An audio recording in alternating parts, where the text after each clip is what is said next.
एक व्यक्ति मुझसे बोला, महाराज जी हम तो केवल खाते हैं, हत्या तो कोई और करता है, उसकी पाप तो उसको लगेगा ना। अब भाई जब उसने मार ही दिया, हत्या करके उसके हाथ पांव अलग कर ही दिया, वो बेचारे सड़ जाएंगे इसलिए हम खा लेते हैं। मैंने वाह भाई, जय हो, धन्य है तुम, कितने बड़े परोपकार का काम किया, तुम नहीं खाते तो बेचारा सड़ जाता। एक बार बंबई में मेरी कथा थी, तो वहां एक व्यक्ति आया, बोला महाराज जी हम लोग मच्छी खाते हैं। मैंने क्यों खाते हो भाई? बोले आपको नहीं पता, हम बहुत बड़ा परोपकार का काम कर रहे हैं। मैंने कहा क्या काम कर रहे हो?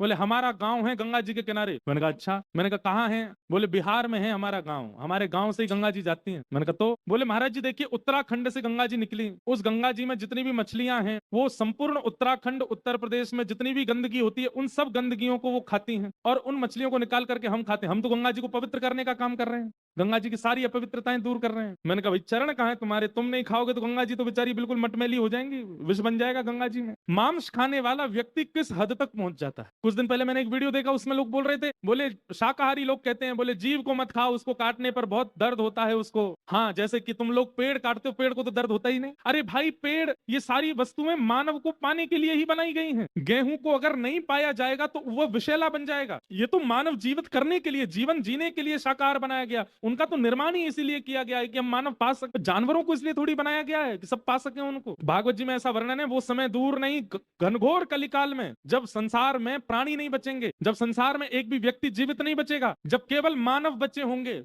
तब स्थिति ऐसी होगी कि कोई मरने की अवस्था में मानव आ जाएगा ना, तो बाकी के मानवों के जीव में पानी आ जाया करेगा, अब ये मरने वाला, जल्दी मरे, इसको खा जाएंगे हम, ऐसी स्थिति आ जाएगी। हमारे भारत के पड़ोस में एक देश है, इधर वाला नहीं उधर वाला, एक इधर भी पड़ोस में है ना, एक उधर भी है, एक पड़ोस में, नाम नहीं लूंगा मैं। वहां पर अगर आप दुर्भाग्य से चले गए, वहां आपको पक्षी नहीं मिलेंगे आकाश में, वहां आपको कॉकरोच नहीं मिलेंगे, वहां पे आपको छिपकली भी नहीं मिलेगी, कोई नहीं मिलते, क्योंकि सब भोजन है, सबको पा जाते। और आज इस बात को सुनकर के जितने लोग परेशान हो रहे हैं, राम राम राम, ये एक दिन हमारे भारत में भी होगा, घोर कलयुग में सब होगा। इसलिए हम तो यही प्रार्थना कर रहे हैं, यहाँ जितने लोग बैठे हैं, कम से कम आप लोग ही मांस तो मत खाए, और ये भ्रूण हत्या मत कीजिए, गर्भ के बालक को मार करके तवा पे पका के खा जाते हैं, नहीं ये मत कीजिए। और हम एक और बात कहते हैं, हमको बुरा नहीं लगेगा बोलने में, और अगर आप नहीं छोड़ सकते हैं तो कम से कम इसको छोड़ दें, सत्संग में आना छोड़ दें।